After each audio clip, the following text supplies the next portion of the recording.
అందరికీ నమస్కారం. శ్రీమద్ భగవద్గీత ఆధ్యాత్మిక రహస్యాలు శీర్షికలో శ్రీ త్రినాథ్ గారు ధారావాహిక ప్రసంగం చేస్తున్నారు. వారి ధారావాహిక ప్రసంగంలో ఈరోజు 196వ ప్రసంగం చేయబోతున్నారు. శ్రీ త్రినాథ్ గారికి స్వాగతం.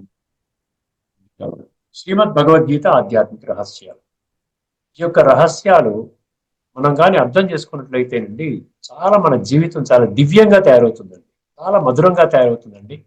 నిజంగా మానవుడు మాధవుడు అని అంటారు చూసారా, ఆ విధంగా మనకు దైవీ సంస్కారాలు ఏర్పడతాయి. చక్కగా మన జీవితము సాఫల్యంగా, ఆరోగ్యంగా, నిండుగా, కలివిడిగా ఉంటుందండి. ఇప్పుడు మనం గత ఎపిసోడ్లో సంస్కారాల గురించి తెలుసుకున్నాం. 5 రకాల సంస్కారాలు ఉన్నాయి అని తెలుసుకున్నాం. సంస్కార పరివర్తననే శ్రీమద్ భగవద్గీత యొక్క ఆ జ్ఞానం యొక్క ఎయిమ్ అండ్ ఆబ్జెక్టివ్ అనమాట, లక్ష్యము మరియు గమ్యము. ఈ సంస్కారాలకి బీజం ఏంటండి? సంస్కారాలకి బీజము సంకల్పం, అంటే థాట్ అంటాం చూసారా, ఆలోచన అంటాం. ఈ సంకల్పము పవిత్రంగా ఉందనుకోండి, శుద్ధంగా ఉందనుకోండి, సంస్కారాలు పాజిటివ్గా సాత్వికంగా పరివర్తన చెందుతాయి. ఇప్పుడు ఈ ఎపిసోడ్లో ముందు మాటగా మనము ఏం చేద్దామంటే, ముందు మాటగా ఆలోచనలు అంటే ఈ సంకల్పాల గురించి తెలుసుకుందాం. సంకల్పము దేని ద్వారా జరుగుతుంది? మనసు ద్వారా జరుగుతుంది. అర్థమైందండి. మానసిక ఒత్తిడి, మనశ్శాంతి ఇట్లా అంటుంటాను చూసారా. మానసిక ఒత్తిడి అంటే ఏంటి? ఆలోచన నెగిటివ్గా ఉంటే మానసిక ఒత్తిడి, ఆలోచన పాజిటివ్గా ఉంటే మనశ్శాంతి. అర్థమైందండి. జ్ఞానము అని మన దగ్గర జ్ఞాన నిధి ఉందనుకోండి, ఈ జ్ఞాన ఖజానా ఉందనుకోండి, అప్పుడు మనకేమవుతుంది? జ్ఞానం ఆధారంగా మన యొక్క ప్రయాణాన్ని మార్చుకుంటాం. అర్థమైందండి. సో ఇప్పుడు ఆలోచనలు, రకరకాల ఆలోచనలు, ఇప్పుడు ఎంతో మంది మోటివేషనల్ స్పీకర్స్ వీళ్ళ స్పీచెస్ వింటూ ఉంటే వాళ్ళు ఒక విషయాన్ని చెప్తారు. 24 గంటల సమయంలో మనసు సుమారుగా 40,000 ఆలోచనలు చేస్తుందంట. 40,000 నుండి 50,000 ఆలోచనల వరకు చేస్తుంది అని చెప్తారు. ఇన్ని వేల ఆలోచనలు సార్, ఆలోచన శక్తి కూడా అంటాం మనం, థాట్ పవర్ అంటాం, అండ్ మైండ్ పవర్ అంటాం. అర్థమైందండి. సో ఇవన్నీ కూడా మనము అర్థం చేసుకుంటే ఏమవుతుందంటే, మన ఆలోచనని నెగిటివ్ నుండి పాజిటివ్ ఎలా చేసుకోవాలని మన విషయం అర్థమవుతుంది. ఇప్పుడు ఎన్ని రకాల ఆలోచనలు ఉన్నాయనేది, ఇప్పుడు సంస్కారాలు 5 రకాలుగా చెప్పుకున్నాము. అదే విధముగా మనస్సు ద్వారా ఉత్పత్తి అయినటువంటి, ఈ తయారైనటువంటి ఆలోచనలు ఏవైతే ఉన్నాయి, 4 రకాల ఆలోచనలు ఉంటాయి. మొత్తం 4 రకాల ఆలోచనలు. ఎవరు చెప్పినా ఈ 4 రకాలే చెప్తారు. మెయిన్ అనమాట. మొట్టమొదటిది మనందరికీ తెలుసును, పాజిటివ్ అంటారు. పాజిటివ్ అంటే సకారాత్మక, అంటే మంచి ఆలోచన, గుడ్ థాట్స్ అనమాట. మంచి ఆలోచన చేయండి అని చెప్పి దీనికి చాలా మంది మోటివేషనల్ స్పీకర్స్ మన ఆరోగ్యం గురించి చెప్తూ, లేకపోతే టెన్షన్ నుంచి దూరం అవ్వాలి అంటే, స్ట్రెస్ ప్రెషర్ నుంచి దూరం అవ్వాలంటే మనకేం చెప్తుంటారండి? మనకేం చెప్తారు? మీరు మంచిగా ఆలోచించండి అంటారు.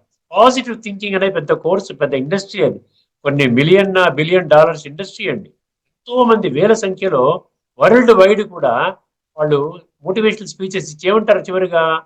మంచి ఆలోచన చెయ్యండి, చెడు ఆలోచన మీ యొక్క శక్తిని హరిస్తుంది, మంచి ఆలోచన శక్తిని పెంచుతుంది. అంటే ఆంతరిక శక్తి, విల్ పవర్ అంటాం కదా. ఇప్పుడు మంచి ఆలోచన నేను చేయడానికి సిద్ధంగా ఉన్నాను, కానీ మంచి ఆలోచన అంటే ఏమిటో తెలియదు కదా నాకు. మంచి ఆలోచన అంటే ఇప్పటి వరకు మనం ఇన్ని ఆల్మోస్ట్ 196 ఎపిసోడ్స్ పూర్తి చేసుకుంటున్నాం, 195 ఎపిసోడ్స్ పూర్తి చేసుకున్నాం. అర్థమైందండి. మనం ప్రతి దగ్గర ఏమనుకుంటున్నాం? మనస్సు, బుద్ధి, సంస్కారాలు అంటున్నాం. ఇదే మెయిన్ అండి. ఇది సూక్ష్మము. స్థూలమైన పంచతత్వాలతో పట్టుకుని కూర్చొని నేను శరీరం అని చెప్పి మన జీవితాన్ని ఏడుస్తూ ఉన్నాం. అందుకనే ఈ మనసు, బుద్ధి, సంస్కారాలు సూక్ష్మం అనమాట, సూక్ష్మ శక్తులు, ఆత్మ యొక్క సూక్ష్మ శక్తులు. అందుకనే మనసు ద్వారా చేసేటువంటి ఆలోచన సక్రమంగా ఉంటే, సక్రమమా లేకపోతే వంకరగా ఉందా ఎలా తెలుస్తుంది? మన బుద్ధి సక్రమంగా ఉంటే. అందుకని మనసు తర్వాత బుద్ధిని ఇచ్చాడు. ఈ 2 సక్రమంగా ఉంటే మన సంస్కారాలు చాలా సాత్వికంగా, బ్రహ్మాండంగా, దివ్యంగా తయారవుతాయి. అర్థమైందండి. సో ఈ సంకల్పాలలో మొట్టమొదటి సంకల్పం పాజిటివ్ థింకింగ్ అన్నాం కదా. సకారాత్మక ఆలోచన అంటే ఏమీ లేదండి, ఈ ఆత్మలో పేరుకుపోయిన, జన్మ జన్మలుగా పేరుకుపోయిన సంస్కారాలు ఏవైతే ఉన్నాయో దానిని ప్యూరిఫై చేసే విధంగా ఉండాలండి. దాన్ని ఉన్నతంగా చేసే విధంగా ఉండాలి. అదే మీకు మంచి ఆలోచన అంటే అదనమాట. మీ యొక్క ఆత్మలో నిక్షిప్తము కాబడిన జన్మ జన్మలుగా మనుషులు చేస్తున్నటువంటి నీచ నికృష్ట భ్రష్ట దుష్ట పాప కర్మల ఫలితముగా ఈ విధంగా చెడు సంస్కారాలు ఏవైతే ఉన్నాయో అంటారు కదా చాలా మంది, ఏంటండి కోపం వచ్చేస్తుందండి, మాటి మాటి కోపం వచ్చేస్తుంది అంటే ఆంతరిక శక్తి లేదు మనకి, మనం తట్టుకునే శక్తి లేదు. మన భలే అంటాం సహన శక్తి అంటాం, ఇముడ్చుకునే శక్తి అంటాం, ఎదుర్కొనే శక్తి అంటాం. ఏముంది, ఏం ఎదుర్కొంటున్నాం, వెంటనే రియాక్ట్ అయిపోతాం, ఏంటన్నారా అంటున్నారంటాం. ఈ ఆంతరిక శక్తి ఎక్కడి నుంచి వస్తుంది, మనసులో ఉన్నటువంటి ఆలోచనని సకారాత్మకంగా మలుచుకున్నట్టయితే, అంటే ఆత్మని పాడు చేసే విధంగా ఉండకూడదండి, ఆత్మని శుద్ధి చేసే విధంగా ఉండాలి. పర్యవసానంగా ఏమవుతుందో తెలుసా, అందరి పట్ల శుభ భావన పెట్టుకుంటారు, శుభ కామనతో ఉంటారు. వారు కూడా ఈ యొక్క సృష్టిలో ఒక పాత్రధారి నావలే వారు కూడా ఒక పాత్రధారే, వారికి కూడా జీవించే హక్కు ఉంది. వారి యొక్క జీవించే హక్కుని నేను ఏమంటారు, నేను తీసుకోకూడదు, ఆ హక్కుని నేను హరించకూడదు. వారి జీవితంలో వీలైనంత వరకు నేను సహాయం చేయడానికి తోటి సోదరాత్మ, ఇరువురము కూడా ఒక తండ్రి పిల్లలము. యూనివర్సల్ బ్రదర్హుడ్ అంటే అక్కడి నుంచే వచ్చింది, సర్వమానవ సౌభ్రాతృత్వము, వసుదైవ కుటుంబకము, ఇవన్నీ అక్కడి నుంచే వచ్చాయండి. అర్థమైందండి. అందువలన భగవంతుడు ఏం చెప్తున్నాడంటే, నీవు ఎప్పుడైతే ఆత్మశుద్ధి కోసం నీ సంకల్పాలు చేస్తావో, నిన్ను చూసి నీకు ఎదురయ్యేటువంటి మనుషుల యొక్క ఆత్మ కూడా శుద్ధి అవుతుంది. ఎందుకంటే వారు కూడా మీ నుండి నేర్చుకుంటారు, ఈ మార్గాన నడవడానికి ఒక విధానం ఏర్పడుతుంది. అది మంచి ఆలోచన. అంటే మంచి చెయ్యాలండి, మంచి తెలుసు కదా, గుడ్, జీఓఓడి గుడ్ అనే ఒక వర్డ్ని చూసారా, ఆ గుడ్ అనే దాంట్లో గాడ్ ఉన్నాడు, అగ్లీ అనే దాంట్లో గాడ్ ఉన్నాడా, బ్యాడ్ అనే దాంట్లో గాడ్ ఉన్నాడా చెప్పండి. మంచి భగవంతుడు అంటే మంచి, భగవంతుడు మంచివాడు. నేను రాంగ్ డైరెక్షన్లో వెళ్తే నాకు ఎలాగ కనెక్ట్ అవుతాడు భగవంతుడు చెప్పండి, అదనమాట. రెండవది నెగిటివ్, ఒకటి పాజిటివ్ అన్నప్పుడు రెండవది నెగిటివ్ అవుతుంది కదా. నెగిటివ్ అంటే నకారాత్మకమైన ఆలోచన, అంటే విషయ వికారాల మీద ఆధారపడి చేసేటువంటి ఆలోచన. ముఖ్యంగా వర్తమాన సమయంలో ఎక్కువగా మనిషి కామ క్రోధ లోభము అహంకారాలు, దీనితో పాటుగా ఆ అంశము వంశం అంటారు చూసారా, ఈ వంశములాగా అసూయ, ద్వేషము, ఈర్ష్య, ఉద్రేకము లేకుండా ఉంటే అసహించుకోవడము, నేను చాలా గొప్ప అనేటువంటి ఈగో ఉండటం, ఇవన్నీ కూడా అర్థమైన నెగిటివ్ కిందే వస్తాయి. ముఖ్యంగా ఈర్ష్య, ఎవరన్నా బాగుపడుతుంటే మనం ఆనందపడాలి, అర్థమైందండి. ఎవరన్నా బాగుపడుతుంటే ఇంకా బాగుండేలాగా మనం కృషి చేయాలి, అర్థమైందండి. ఇతరుల బాగుంచు, real happiness lies in making others happy అన్నారు.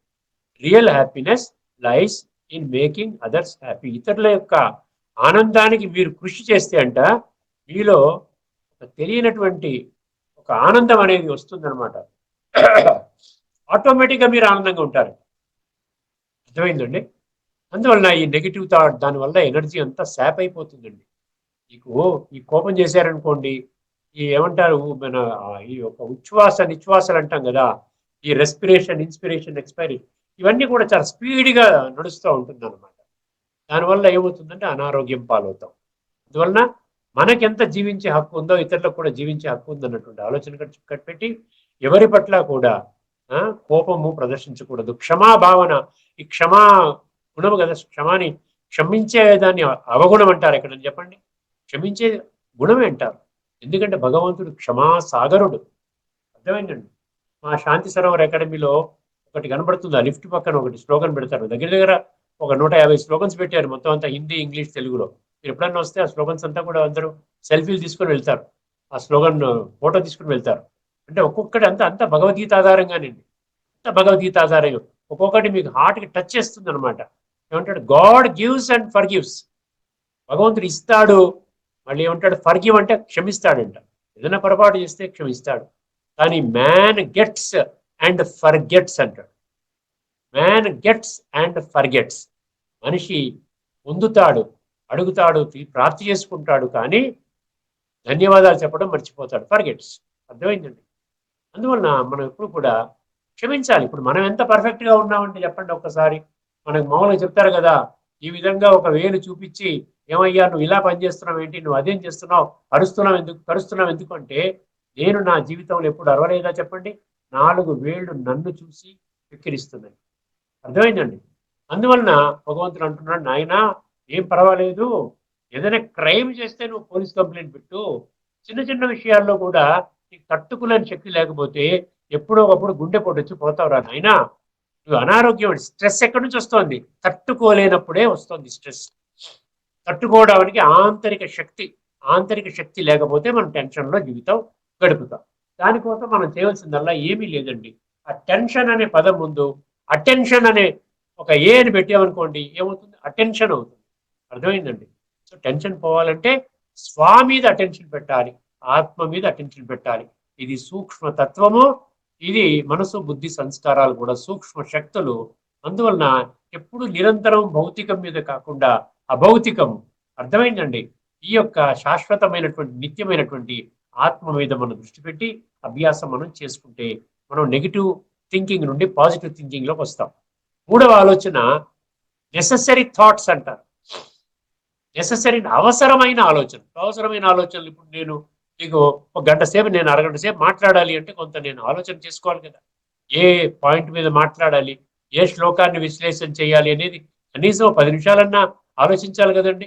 లేకుండా ఉంటే డైరెక్ట్గా వచ్చి ఏం మాట్లాడాలి, అక్కడికి వచ్చి మీతో మాట్లాడతానా, ఏం చెప్పమంటారని అడుగుతానా? అందుకని అవసరమైన ఆలోచన. ఇప్పుడు వంటగదిలో స్త్రీలు వెళ్తారు, వంట చేసుకుంటారు. ఇవాళ ఏమున్నాయి, మన ఫ్రిడ్జ్లో ఏమున్నాయి, టమాటాలు ఉన్నాయా, బెండకాయలు ఉన్నాయా, బీరకాయలు ఉన్నాయా, ఏ కూర ఉండాలి, చుట్టాలు వచ్చారా, బిర్యానీ చేయాలా, పకోడీ చేయాలా, మిర్చి బజ్జీ చేయాలా? వాడు దాని ప్రకారంగా మనుషులు ఎవరు వస్తున్నారు, మన వాళ్ళు సొంత వాళ్ళు అయితే మనకి మామూలుగా పప్పన్న పెట్టినా మనం ఏమి అనుకోం. బయట నుంచి ఎవరు వచ్చారంటే వాళ్ళు ప్లానింగ్. సో ఇవన్నీ ఆలోచన. ఆఫీసులో మన ఇప్పుడు లెక్చరర్స్ ప్రొఫెసర్లు ఉన్నారు, వాళ్ళు ఏం చేస్తారు, ఏ పాఠం చెప్పాలి వాళ్ళ దాని మీద కొంచెం ఆలోచన చేసుకుంటారు. అదే వ్యాపారం, నిన్న ఎంతవరకు అమ్ముకున్నాము, నిన్న ఏమన్నా పొరపాటు జరిగాయా, ఇవాళ పొరపాటు జరగకుండా చూసుకోవాలి, ఇవాళ బిజినెస్ ఎక్కువ జరగాలి, సో ఆలోచన చేస్తాం. సో ప్రతి దాంట్లో కూడా ఆలోచన నడుస్తూ ఉంటుంది. దీన్ని ఏమంటారు? అవసరమైన ఆలోచనలు. దీన్ని కూడా తగ్గించుకోవాలి అంటారు. ఎక్కువ ఆలోచనలు పెట్టుకోకూడదు. ఎక్కువ ఆలోచనలు చేస్తే ఏంటంటే ఎనర్జీ ఖర్చు అవుతుంది. అర్థమైందండి? ఒక ఆలోచన =10 రూపాయలు అనుకోండి, 40,000 50,000 ఆలోచనలు చేస్తున్నామంటే 5,00,000 రూపాయల ఖజానా మన దగ్గర ఉందన్నమాట. మానసిక శక్తి మన డిస్పోజల్లో ఉంది. దాన్ని మనం వాడుకుంటే టెన్షన్ లేదు, ఏమీ లేదు. ఇప్పుడు అవసరమైన ఆలోచనలు అయిపోయింది. చెప్పాను, ప్రతి ఒక్కరికి ఉంటుంది అవసరమైన ఆలోచనలు. తర్వాత ఆఖరిది అనవసరమైన ఆలోచన. ఇది చాలా డేంజరస్ ఏరియా అండి. అర్థమైందండి? నకారాత్మక ఆలోచనలు అంటే నెగిటివ్ థింకింగ్, మరియు వ్యర్థ ఆలోచన అంటారు దీన్ని. ఏమంటే అనవసరమైన ఆలోచనలు అంటే వ్యర్థ ఆలోచనలు, వేస్ట్ థాట్స్ అంటారు. సో ఈ వేస్ట్ థాట్స్ని పెట్టుకుని కూర్చుంటామండి. ఎందుకు వేస్ట్ అని అన్నారు ఒక్కసారి గుర్తుపెట్టుకోండి. ఎందుకు వేస్ట్ అన్నారు?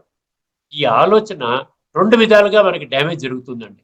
ఒకటి, మన యొక్క ఎనర్జీని బాగా హైయెస్ట్ లెవెల్లోకి తీసుకుని వెళ్ళిపోయి పాడు చేస్తుంది, వేస్ట్ చేస్తుంది. మంచిగా చక్కగా మనం టిఫిన్ చేసాం, వచ్చేసాం, ప్రార్థన చేసుకున్నాం, వచ్చాము, కొంచెం ఎనర్జీతో, పాజిటివ్ ఎనర్జీతో ఉన్నాం. ఎవరో ఒక మాట అన్నారని చెప్పి మనం కయ్యమని అరుస్తాం వాళ్ళ మీద. దాంతో ఏమవుతుంది, మన ఎనర్జీ 4 మాటలు, వాడు 4 మాటలు అంటే మనం 10 మాటలు, వాడు 10 మాటలు అంటే నేను 20 మాటలు, ఇలాగ ఎనర్జీ అంతా లాస్. నష్టం మనకేనండి. కోపం చేసేవాడికే కదా నష్టం, కోపం తీసుకునేవాడికి నష్టం లేదండి. అందుకనే ఈ హెల్త్ ఏమంటారు, డయాగ్నోస్టిక్ సెంటర్స్లో ఏం చేస్తారు, హెల్త్ చెకప్స్ ప్యాకేజెస్ ఉంటాయి. వాళ్ళు ఏమంటారు, ఎగ్జిక్యూటివ్ హెల్త్ చెకప్ ప్యాకేజ్ అంటారు, ఆఫీసర్స్ హెల్త్ చెకప్ ప్యాకేజ్ అంటారు, మేనేజర్స్ హెల్త్ చెకప్ ప్యాకేజ్ అంటారు. అంతేగాని ఎక్కడైనా వర్కర్స్ హెల్త్ చెకప్ ప్యాకేజ్ అన్నారా? అనలేదు. వర్కర్కి ఏమవ్వదు, సారీ సార్ అంటాడు, ఓకే సార్ అయ్యగారు అలా చేస్తానండి, కోపం చేయకండి, మీ మాట వింటాను, ఈసారి తప్పు కాకుండా చూసుకుంటాను అంటాడు, అయిపోతుంది. కానీ మీరు గట్టిగా అరిచినందు మూలన మీకు ఎక్కడ ఏమవుతుంది, ఆర్టరీస్లో బ్లాక్స్ వస్తాయి, తర్వాత ఉన్న పడంగా గుండెపోటు వస్తుంది, లేకపోతే బీపీ షుగర్ వస్తుంది. ఆల్రెడీ ఉన్నట్లయితే అవి పెరుగుతాయి, ఇన్సులిన్ ఇంజక్షన్లు వేసుకుంటూ కూర్చోవాలి. ఇవన్నీ రకరకాల డబ్బులన్నీ ఖర్చు అవుతాయి. అందువల్ల అర్థమైందండి, అనవసరం ఆలోచనలు, నకారాత్మక ఆలోచనలే 100% చేస్తున్నామని చెప్పి సైన్స్ నిర్ధారిస్తుందండి. మీరు చదవండి, మీరు గూగుల్లోకి వెళ్ళండి, చాట్ జీపీటీకి వెళ్ళండి. ఇప్పుడు సగటు మనిషి ఈ ఆలోచన శక్తి దేని వల్ల కోల్పోతున్నాడంటే వ్యర్థ ఆలోచన. వ్యర్థ ఎందుకన్నాడంటే నీ జీవితాన్ని ఉద్ధరించదు, ఎదుటి వాళ్ళని కూడా సంస్కరించదు. దానివల్ల ఇప్పటికే మీరు జన్మజన్మలుగా చేసినటువంటి, మనం అంటాం చూసారు, ఈ సంస్కారాలు, కుళ్ళిపోయిన సంస్కారాలకి ఇంకా ఆ కుళ్ళు యాడ్ అవుతుంది అనమాట. ఇంకా టెన్షన్లోకి వస్తారు, చిటపట్లు ఆడుతూ ఉంటారు. ఏంటంటే ఈయన ఎప్పుడు అరుస్తూ ఉంటాడు, అరిచే సంస్కారం తయారవుతుంది అనమాట, కోపం చేసే సంస్కారం తయారవుతుంది. ఇదన్నమాట. అర్థమైందండి. ఇప్పుడు చిన్న ఉదాహరణకి మీకు ఏదైనా, ఇప్పుడు మనము కొంతమంది, అదే సన్నివేశం వచ్చిందండి, అదే సిచ్యువేషన్ వచ్చింది, అర్థమైందండి, అదే సిచ్యువేషన్ లో ఒక మనిషి టెన్షన్ లోకి వస్తున్నాడు, ఒక మనిషి తేలికగా సాల్వ్ చేసుకుంటాడు. అర్థమైందండి. సకారాత్మక ఆత్మల యొక్క బలం ఉందనుకోండి, మనం కొండంత సమస్యని తేలికగా చేసుకోవచ్చు. లేకుండా నకారాత్మక వ్యర్థ ఆలోచన, ఈ యొక్క దాని యొక్క అది ఎక్కువగా నిండిపోయి ఉందనుకోండి, ఏమంటే ఆవగింజ లాంటి సమస్య కూడా దాన్ని కొండంతగా చేసుకుని ఇబ్బంది పడతాం. అర్థమైందండి. ఇది చాలా ముఖ్యమైనటువంటి ప్రాక్టికల్లోకి రావాలి. మనం ప్రాక్టికల్లోకి వస్తే మన జీవితం మారిపోతుంది. అర్థమైంది. అందుకని ఇప్పుడు ఒక సమస్య 10,000 మార్కులతో వచ్చింది అనుకోండి, 10,000 మార్కులతో వచ్చింది సమస్య వచ్చింది. ఏదో మీ అబ్బాయి మీ మాట వినలేదో, లేకపోతే ఎక్కడి నుంచో ఫోన్ వచ్చి ఎవడో మీ ఆస్తి తగాదాలో ఏదో గొడవ పెడుతున్నాడో, మీ ప్రాపర్టీ దాచుకున్నాడో, దొంగతనం జరిగి ఇంట్లో కొంత బంగారం పోయింది, లేకపోతే ఉద్యోగంలో ప్రమోషన్ రాలేదు, ఇలాంటి అనేక సమస్యలు ప్రతి ఒక్కరికి వస్తూనే ఉంటాయి. అర్థమైందండి. సో సమస్య ఈజ్ ఈక్వల్ టు 10,000 మార్కులు అని చెప్పాను. దాన్ని డివైడెడ్ బై మన ఆంతరిక శక్తి, రిజిలియన్స్ పవర్ అంటారు. రిజిలియన్స్ పవర్ అంటే నీకు ఎంత శక్తి ఉంది. సపోజ్ 10,000 మార్కులతో ఉన్నటువంటి మీ యొక్క సమస్యకి మీకు 1,00,000 లేకపోతే 10,00,000 శక్తి ఉందనుకోండి ఆంతరికంగా, బ్రహ్మాండం చాలా నిండుగా ప్రతిరోజు మెడిటేషన్ చేస్తున్నారు, చక్కగా పరమాత్మ నుండి శక్తులు గుణాలు తీసుకుంటున్నారు, ఏమీ లేదు, అప్పుడు ఏమవుతుంది, ఆ సమస్య కొండంత సమస్య అయినప్పటికీ కూడా ఆవగింజలాగా అయిపోతుంది, దాన్ని దాటేస్తారు. టెన్షన్ లేదు, పోనివయ్యా పర్వాలేదు తీసుకో, ఇలా అనేస్తాం అనమాట. అర్థమైందండి. సపోజ్ 10,000 మార్కులతో వచ్చినటువంటి సమస్య కింద మీకు ఓన్లీ 2,000 మార్కులు ఉన్నటువంటి శక్తి మాత్రమే ఉందనుకోండి, ఏమవుతుందండి, ఆ విధంగా తగాలి. అందుకని మనం చేయవలసింది, మన యొక్క జీవితాలకి మానవ జన్మ అత్యంత దుర్లభము. ఈ మాట మీద మనం మనసా వాచా కర్మణ విశ్వసిస్తున్నాం, మానవ జన్మ దుర్లభము. అందుకనే మనం ఏం చేయాలి, చాలా జాగ్రత్తగా ఈ మానవ జన్మని సార్థకం చేసుకొని దాన్ని భగవంతుడితో కనెక్ట్ చేసి, ఈ జన్మ బ్రహ్మాండంగా ఉండాలి, తదుపరి జన్మ కూడా బ్రహ్మాండంగా ఉండాలి చేసుకోవడానికి ఈ యొక్క రాజయోగం అనే ప్రక్రియ మీకు హెల్ప్ జరుగుతుంది. ఓకేనండి. ఇప్పుడు మనం ముందు మాటగా ఎందుకు ఇంత డీటెయిల్గా చెప్పానంటే, ఇది సంస్కారాలకు బీజము. సంస్కారాలు, మన అల్టిమేట్ డెస్టినేషన్ ఏంటి, సంస్కారాలు మార్చుకోవాలి. సంస్కారాలు మార్చుకోవాలంటే మన ఆలోచన శక్తి అంటారు చూసారా, థాట్ పవర్ అంటారు చూసారా, దానిని మనం కాపాడుకోవాలి. దాన్ని ఏ విధంగా అయితే సముద్రంలోకి నదులు పోతూ ఉంటే ఆనకట్ట వేస్తారు, పోలవరం అంటున్నారు, ఇప్పుడు ఏదో నాగార్జున సాగరు, ఈ హీరాకోడ్, ఇవన్నీ ఎట్లయితే వేస్తున్నారో ఆ విధంగా మనం కూడా ఈ రాజయోగం అనేటువంటి ఆనకట్ట పెట్టాలి. అక్కడ పెడితే మన కంప్లీట్ జ్ఞానం ఉంటుంది. అది హయ్యెస్ట్ ప్రాప్తి కోసం నేను ప్రయత్నం చేస్తుంటే చిన్న చిన్న విషయాల మీద చిరపట్లాడుతున్నాను ఏంటి, ఇది నా సంస్కారాన్ని పాడు చేస్తుంది, నా భావి జీవితాన్ని పాడు చేస్తుంది అని మనకు అర్థం. ఇప్పుడు మనము వేదాల గురించి మరొక శ్లోకాన్ని నేను ముందుకు తీసుకుని వస్తానండి. ఇది చాలా ఇంట్రెస్టింగ్ సబ్జెక్ట్ అండి, చాలా బ్యూటిఫుల్ గా ఉంటుంది. ఇందులో మనం పురుషార్థం చేసుకుంటున్నాం. పురుషార్థం అంటే ఆత్మ ఉన్నతి కోసం, ఆత్మ శుద్ధి కోసం దాన్ని పురుషార్థం అంటారు. పురుష అంటే ఆత్మ అంటే, అర్థమైంది. ఆత్మ అర్థం కోసం ఇప్పుడు దాకా చేయలేదు మనం, కేవలం ప్రకృతి అర్థం కోసం చేసాం. అంటే ఇంద్రియ సుఖాల కోసము, ఈ డబ్బు సంపాదించడం కోసం, దీనికోసం మన జీవితాన్ని పణంగా పెట్టుకొని ఇప్పుడు ఇలా చేసాం. ఇప్పుడు ఈ పురుషార్థము చేస్తున్నాడు భగవంతుడు. ఏమంటున్నాడు, 7వ అధ్యాయం 19వ శ్లోకంలో ఏమన్నాడు, ఇది కాలచక్రములో అంతిమ జన్మ అంటున్నాడు. ఇంకా కొద్ది సమయం మాత్రమే మిగిలి ఉన్నది అంటున్నాడు. అలాంటప్పుడు కొద్ది సమయం మాత్రమే మిగిలి ఉన్నది అన్నప్పుడు మనకి అర్జునుడికి ఒక ప్రశ్న వచ్చింది.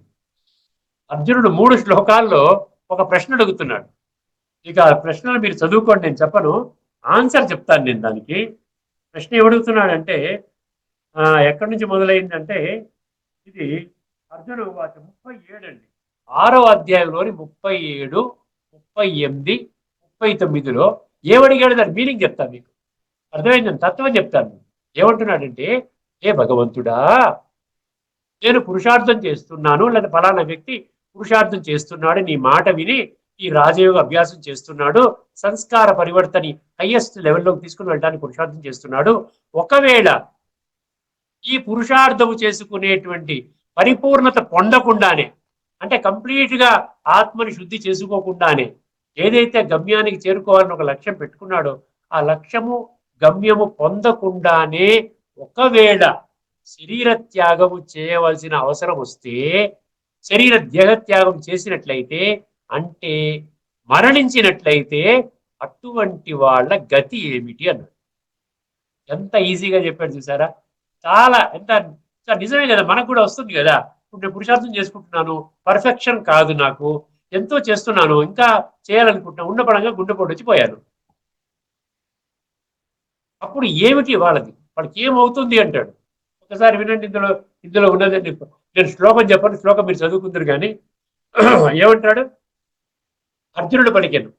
ఇక్కడ అర్జునుడి దృష్టిలో కృష్ణ అన్నాడు కాబట్టి కృష్ణ అన్నాడు, ఓ కృష్ణ, యోగమునందు శ్రద్ధాధరములతో యోగ సాధన చేయుచు, చాలా జాగ్రత్తగా వినండి, యోగమునందు శ్రద్ధాధరములతో యోగ సాధన చేయుచు మనస్సు వశమునందు ఉండని కారణముగా, మనస్సు వశమునందు ఉండని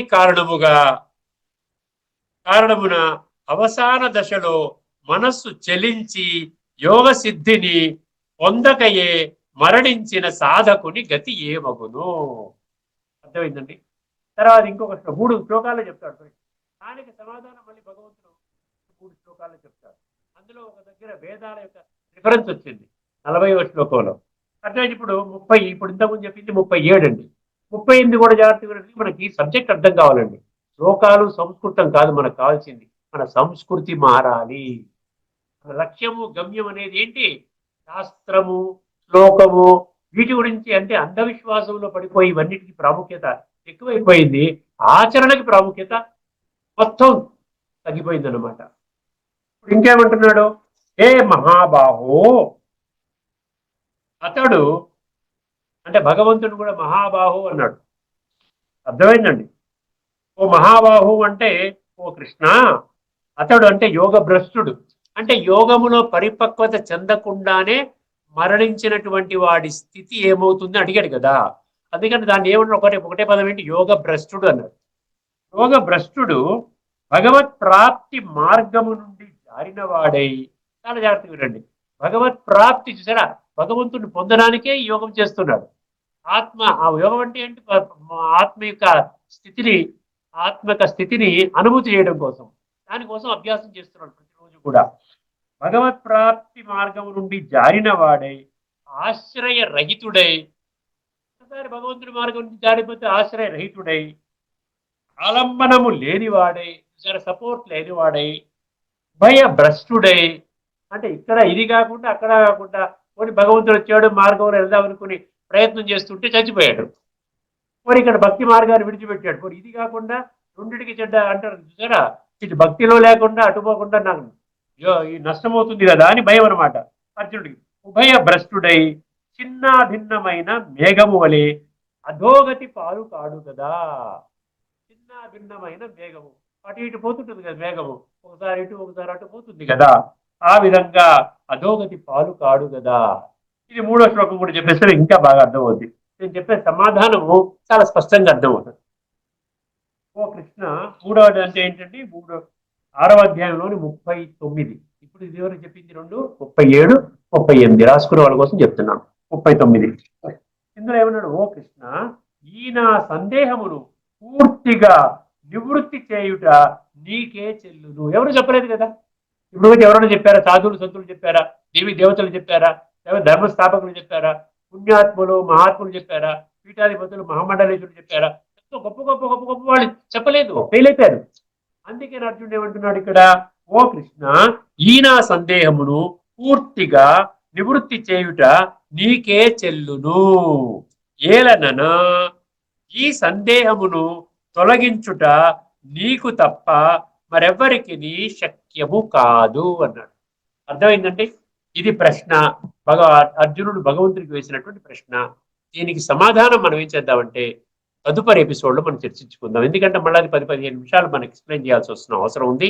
కాబట్టి దాన్ని చాలా కాంప్రహెన్సివ్ గా భగవంతుడు ఇచ్చినటువంటి సమాధానం, అంటే ఇప్పుడు దాకా చేసినటువంటి పురుషార్థం వ్యర్థమవుతుందా, అక్కడ మళ్ళీ చనిపోయిన తర్వాత మళ్ళీ నాకు ఏ విధమైన ప్రాప్తి ఉంటుంది, ఇంత కష్టపడి నేను పురుషార్థం చేసుకున్నాను కదా, ఏ విధంగా దాని రిజల్ట్ ఏంటి, అది నాకు నష్టపరుస్తుందా, అది ఏమైనా పనికొచ్చే విధంగా ఉంటుందా భగవంతుడా, ఈ క్లారిఫికేషన్ నీ ఒక్కటి తప్ప ఇంకెవ్వరు ఇవ్వలేరు అంటున్నాడు. ఓకేనండి, తదుపరి ఎపిసోడ్ లో మనం కూలంకషంగా ఆ శ్లోకం ద్వారా మనం చర్చించుకుందాము. అంతవరకు సెలవు.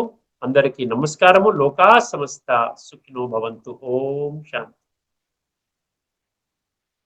శ్రీమద్ భగవద్గీత ఆధ్యాత్మిక రహస్యాల తాత్విక విధానాన్ని విశ్లేషించారు శ్రీ త్రినాథ్ గారు. వారికి ధన్యవాదాలు. నమస్కారం.